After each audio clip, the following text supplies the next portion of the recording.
She promised her dying father she'd never trust the Blackwood rancher, the ruthless rival who'd stolen their water rights and caused them trouble.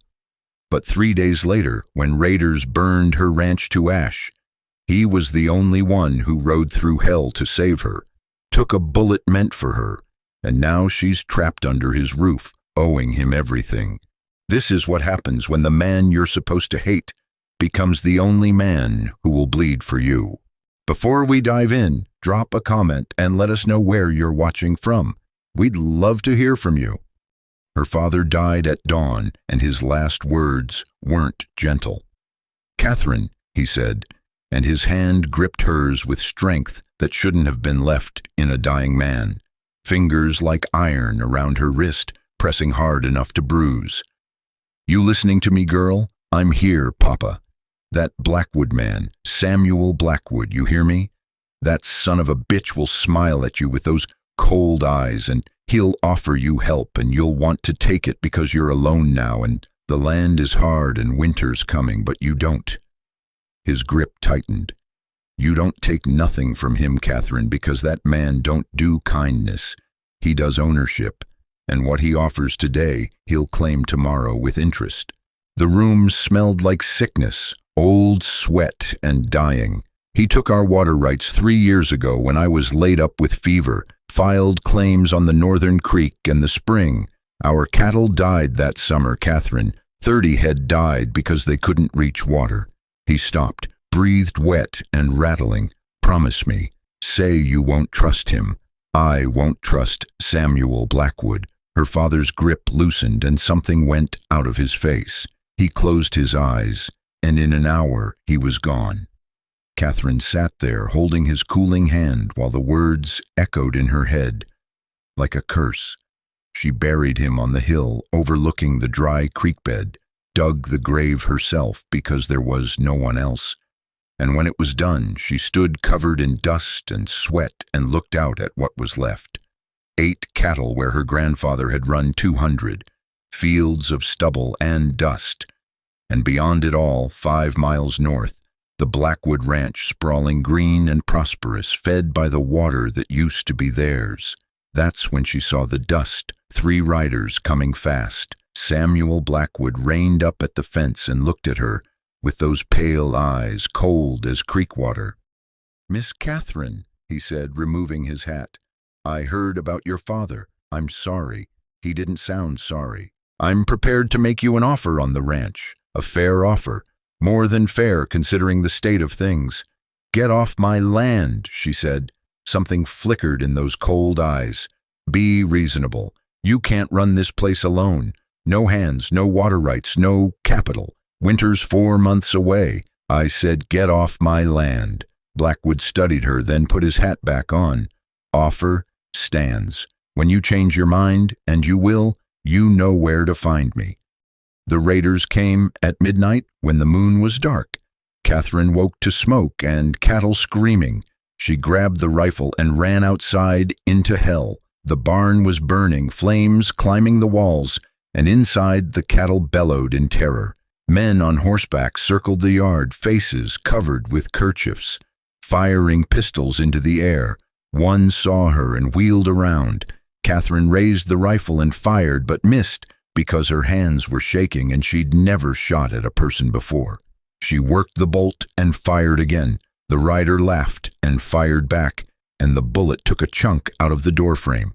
Catherine dropped behind the water trough and fired again and again, and one of them threw a torch onto the house roof, and she watched it catch. "That's enough playing, boys," one shouted. "Let's finish this."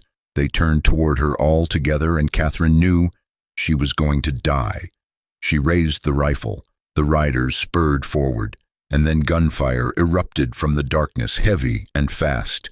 And Catherine saw him, Samuel Blackwood, riding in from the north, rifle in one hand, and behind him came his men, spreading out, shooting with calm accuracy. A raider went down, another fled. The man who'd given orders raised his pistol and aimed at Blackwood, and Catherine saw it happening, saw the angle, and knew that shot would kill. She didn't think. She raised her rifle and fired. The bullet took the raider in the shoulder and spun him, and his shot went wild. Blackwood closed the distance and pistol whipped the man from his horse. The fight lasted 2 minutes more, and then it was over. 3 raiders dead, 2 fled, 1 bleeding on the ground. The barn collapsed in sparks. The house burned steady, past saving. Catherine stood there with the empty rifle and watched everything turn to ash. Blackwood walked over, bleeding from his left arm, but moving like it didn't matter. "You hit?" She shook her head. "The one you shot would have killed me. Clean shot. You saved my life. You saved mine first. Then we're even." "No," Catherine said. "We're not even. I can't pay you back for this. You can't stay here. There's nothing left. And Morgan's men will come back." "Morgan?" "The raiders work for John Morgan, rancher trying to expand south. He'll see you as easy pickings. I'll manage. You'll die." He said it flatly, stating fact. "You'll die of stubbornness, and it won't matter, because you'll be dead, and Morgan will file a claim." She wanted to argue, but couldn't because he was right. "Come to my ranch. Stay until you figure out what comes next. No strings. I can't. Because you took our water and caused my father so much pain." Blackwood was quiet, watching the house burn. "I did. I filed legal claims knowing it would hurt your family, and I'm not going to tell you I regret it because I don't regret building something that lasts." His honesty was worse than a lie. "But that was business, and this is something else. You saved my life, and I'm offering you shelter." Catherine looked at the flames, at her father's grave on the hill. Don't trust Samuel Blackwood, but her father was dead and she was alone. "1 week," she said. 1 week. And that's how Catherine Morgan came to be trapped under the roof of the man her father had warned her about. What she didn't know yet was that the raiders would come back with twice as many men. The Blackwood Ranch was everything hers wasn't. Prosperous and ordered and built to last. And everywhere she looked, she saw water. All of it taken from land that used to be hers. Rosa, Blackwood's housekeeper, cleaned Catherine's wounds and brought her soup and kindness. "What's he like?" "Really?" Catherine asked. "He's hard but fair. Pays on time, doesn't cheat." Rosa paused. "He's lonely, though he'd never say it. He stole our water. He did what he had to do to save this place during the drought.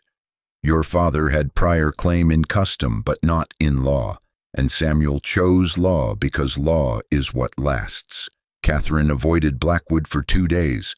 On the 3rd day, he found her on the porch at dawn. "You're avoiding me?" "Yes, because I hate owing you, because every kindness feels like another link in a chain. I'm not trying to trap you. Then what are you trying to do?" He was quiet, then spoke with less control, more honesty. "When I was 17, my father lost everything in a bad winter, and I watched him die slowly over 3 years. When he passed, I swore I'd build something that could survive anything." He looked at her. "So I became the man who takes water rights and does whatever necessary to keep this place strong. I became the villain because being the hero gets you killed out here. And my father? Collateral damage. People I had to hurt to survive, and I won't apologize for survival, but I'm not proud of it either." Catherine wanted to hate him, but couldn't because it was true in a way lies wouldn't have been. "The raiders will come back," Blackwood said. "Morgan doesn't give up easy. He'll see you being here as me expanding territory, and he'll respond." "Then I should leave." "Where would you go?" No answer. "Stay. Help me prepare for what's coming, and when it's over, we'll figure out what comes next for your land." "What do you need me to do?" For the first time, she saw Samuel Blackwood smile, quick and fierce and genuine. "Help me build a war." They had 1 week and used every hour. Blackwood gathered his men. Morgan would likely come back with 15 to 20 men. They were outnumbered but had defensive position. "Miss Catherine," Blackwood said, "tell them what happened during the raid." She told them about seeing the angle. about knowing Blackwood's death was coming, about choosing to shoot. "I'm not brave or trained," she finished, "but I was there and I saw what needed doing and I did it, and that's all any of us can do." Something changed in the men's faces. Acceptance, respect. They worked around the clock, reinforcing windows, stacking hay bales, positioning water barrels. Late one night on the porch, Catherine asked, "Tell me about the water." Blackwood was quiet long enough she thought he wouldn't answer. "The drought's third year was desperate. I found the northern spring by accident, saw water flowing unused on unclaimed land between properties. I researched territory law for 6 weeks, found statutes that said I could file legal claims." He stared at the dark valley. "I knew it would hurt you, and I chose my survival over yours. And maybe that makes me a bastard, but it makes me a living bastard, with a ranch that employs 15 men and feeds 50 families." "My father would have done the same," Catherine said quietly. "If he'd found it first, if he'd known the law. He just wasn't fast enough or ruthless enough, and in this country that means you lose. Yes? So where does that leave us?" Blackwood looked at her, and in the starlight his eyes were softer. "Maybe trying to be better than the people we had to become to survive." Before she could respond, Miguel came running. "Boss, riders coming! Dutch Keller says Morgan's coming with 30 men. 30 against their 15. "How long?" Blackwood asked. "Hour, maybe 2. Dutch Keller and his people, ranchers from neighboring properties, pulled into the yard. Morgan hit my place, burned my barn, said he's coming for you next," Dutch said. "Will you stand with us?" Dutch looked at his scared people. "We got nowhere else to go." Blackwood nodded. "Then we make our stand here." He looked at Catherine. "Last chance to run north to the territory capital, be safe." She thought about her father's grave, the burning house, the promise broken. She thought about Samuel Blackwood riding through hell to save her. "I'm staying, even knowing we might lose, especially then, because that's what you did. You stood with the people who stood with you, even if they were people you were supposed to hate." When the sun came up and they saw the dust cloud of Morgan's 30 riders coming like a plague, Catherine stood on the porch with a rifle and a new understanding burning in her chest. Her father had been right to warn her about Blackwood. He was ruthless and hard and dangerous, but he was also the only man who'd ridden through hell for her, the only man honest when lies would have been easier. "Here they come," Blackwood said. Catherine checked her rifle. "Let them come." Morgan's crew hit them like a storm, 30 riders spreading out, staying just out of rifle range, circling, probing for weakness. "Hold fire," Blackwood ordered. "Make every bullet count." Morgan himself rode forward, big man on a big horse. Blackwood, that Morgan girl's land. I had claim on that before you interfered. "He's lying," Blackwood said quietly, creating justification. "He had no claim, but if he says he did, he can take this ranch and call it justice." "You can ride away clean," Morgan shouted. "Leave the girl, leave the ranch." Blackwood's answer was to fire, a single shot that took Morgan's hat clean off. "Come and take it if you can." Morgan's face went dark red and the attack began. They came from 3 sides at once, professional and organized, laying down covering fire while riders pushed forward with torches. Blackwood's men returned fire, controlled shots, and Catherine saw 2 of Morgan's men go down, but they kept coming. A torch landed on the barn roof and caught, and Miguel and 2 men had to fight the fire while Catherine and others covered them. She shot a man trying to flank the house, missed another who threw a torch through a window. Rosa was there with water, dousing flames. The fight was chaos, smoke and gunfire and blood and burnt wood. But through it all, Blackwood's voice stayed calm, calling targets, coordinating defense. They held the first assault and the second. Morgan's men fell back, 4 of them down, 2 of Blackwood's men wounded but alive. "They'll try the barn next," Blackwood said. "If they take it, we lose our sight lines." "Miguel, take 3 men to the barn." Catherine, I'm going with them. You need every gun, and I can shoot. Blackwood wanted to argue but didn't have time. Go, don't die on me. Catherine ran across open ground with bullets kicking up dust and threw herself through the barn door. Firing positions, Miguel shouted. The riders came hard, and Catherine shot until her shoulder ached, shot until her ears rang and eyes stung, shot until everything narrowed to sight picture and trigger press. She hit 2 men clean, kept shooting. One of Blackwood's men, a kid named Tommy, took a bullet through the throat and went down, and there was nothing they could do but keep fighting. This was what war really was. Not glory, but just people killing each other over land and water and pride. Tommy stopped choking. They kept fighting. Through the smoke, Catherine saw one of Morgan's men reach the barn wall with a torch and kerosene, and she knew if he poured it, they were all dead. She didn't have a shot, too much smoke, but she had line of sight.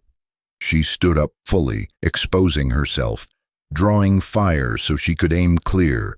3 bullets hit the wall beside her. She breathed out and fired, and the man went down, and the kerosene can exploded in flame that scattered the riders. Miguel grabbed her collar and yanked her down. Crazy, they almost killed you, but they didn't. She reloaded. The 3rd assault broke and fell back, and suddenly Morgan was shouting retreat, and his men were pulling away. Then Catherine heard the bugle. The marshal had come early with 20 deputies, and Morgan's crew scattered. It was over. They'd won.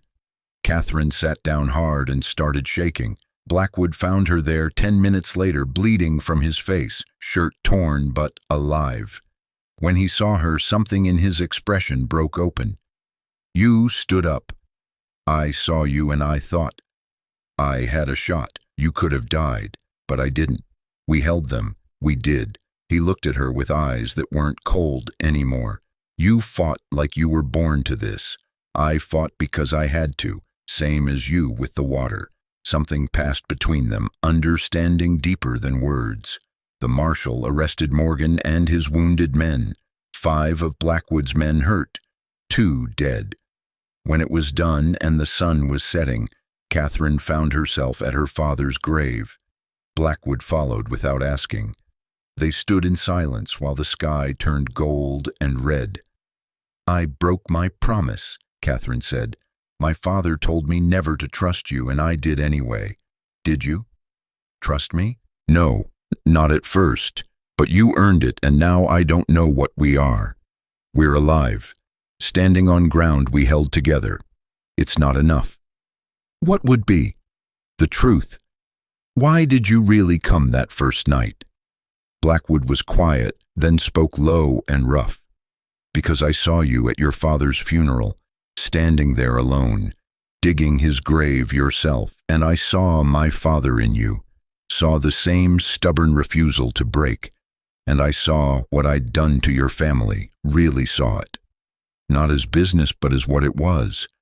Destruction of real people who'd done nothing except be weaker than me. He looked at her. I built something that lasts, but watching you bury your father, I wondered what the point was if all it does is crush people. So when my man said raiders were heading your direction, I didn't calculate odds. I just rode because I didn't want to be the kind of man who builds his success on graves. Catherine's chest felt tight. The water rights. Were you ever going to give them back? No. Those claims are legal, and without them, my ranch can't survive drought. I won't give them back. Then we're still enemies, are we? He stepped closer. Catherine, your land is burned, but the claim is valid, registered in your name. You could sell it, or rebuild. Use my water legally through a partnership agreement that gives you irrigation rights in exchange for combining our herds, sharing grazing land, working together instead of competing. Your land has better soil, grows better feed. My water makes it productive. Together we could run twice the cattle either of us could alone, split the profits. Catherine stared. You'd do that? I'm proposing a business arrangement that benefits both of us. My father would hate this. "Your father is dead," Blackwood said, "factual, not cruel. And you're alive, and you have to decide what matters more, keeping his hatred alive or building something new from the ashes." Catherine looked at the grave, at the cross she'd carved. William Morgan, 1811 to 1874. He held his ground. He did hold it, never gave an inch, never compromised, never bent. And it killed him slowly, that stubbornness. Killed my mother, too, killed everything except the principle. She looked at Blackwood. "I don't want to die for principle. I want to live for something better. Then partner with me." Catherine held out her hand. "Are you sure?" Blackwood asked. "This is real partnership, equal stake, equal say. You'd have to work with me every day, trust me with your cattle and your future. I shot a man to save your life. I stood in your barn and fought for your land like it was mine. I think we're past the point of not trusting each other." He took her hand, grip firm and warm and human. Partners then, partners. They sealed it that night with witnesses, signing papers that combined their water rights and grazing claims and created something new. The Morgan Blackwood Ranch Company, jointly held, equally shared. It wasn't romantic or neat. It was business and survival and pragmatism, wrapped in hope that two people could build something better than what they'd inherited. 2 years later, Catherine stood on the porch of the rebuilt house, watching the sun rise. The house was bigger. Samuel had insisted, and it sat between the old Morgan property and the Blackwood Ranch, bridging the gap. The barn was new, large enough for the combined herd of 300 head. Irrigation channels ran from the northern spring through both properties, turning dust into abundance. And on the hill, her father's grave sat alongside Samuel's father, moved so the two old rivals could rest side by side. "You're up early," Samuel said from the doorway. "Couldn't sleep. Torres is bringing the herd down today." Miguel checked the counts. "Numbers are good." "I know. I just like to see them myself. Like to know it's real." Samuel came to stand beside her, close but not touching, respectful of space they still sometimes needed after 2 years of partnership. They'd built something that worked, something profitable and respected, but it was still complicated, still careful, still built on old wounds that had healed but left scars. Hands rode past and tipped their hats to Catherine with genuine respect. She'd earned that by working as hard as any of them, by proving herself. Earned it by standing in that barn and fighting. "Question," Samuel said. "Are you happy with what we've built?" Catherine thought about the promise she'd broken and the man she'd learned to trust and the empire they'd built from ashes. "I'm not happy the way people in stories are happy. This isn't simple or easy or anything like romance. It's hard work and compromise and constant negotiation." "That's not an answer." "Yes, it is." She looked at him. "I'm happy the way real people get to be happy, building something that matters with someone I respect, even if that someone is also stubborn and controlling and occasionally infuriating." Samuel smiled, quick and genuine. "I could say the same about you." "I know, that's why it works." They stood there as the sun climbed and the valley woke and their ranch came to life, with sounds of cattle and honest work. Catherine thought about the girl she'd been 2 years ago, making a promise she knew she'd break. That girl thought trust was simple, that enemies stayed enemies. That girl was wrong about almost everything. The truth was messier. Sometimes the person who hurt you was also the person who saved you, and sometimes survival meant partnering with your enemy, and sometimes the best thing you could build respected both the wounds and the healing. Her father warned her about Samuel Blackwood. He was right to warn her, but he was wrong about what that warning meant, because some people are dangerous not because they'll destroy you, but because they'll challenge you to become more than you thought you could be. Catherine Morgan learned that through fire and blood and the complicated truth that sometimes the only person who can save you is the person you're supposed to hate. This is what happens when hate transforms into partnership, when enemies become equals, when the man who took your water teaches you that survival and honor aren't opposites. They're just different words for the same hard choice. You stand with the people who stand with you, even if they're the people you swore you'd never trust.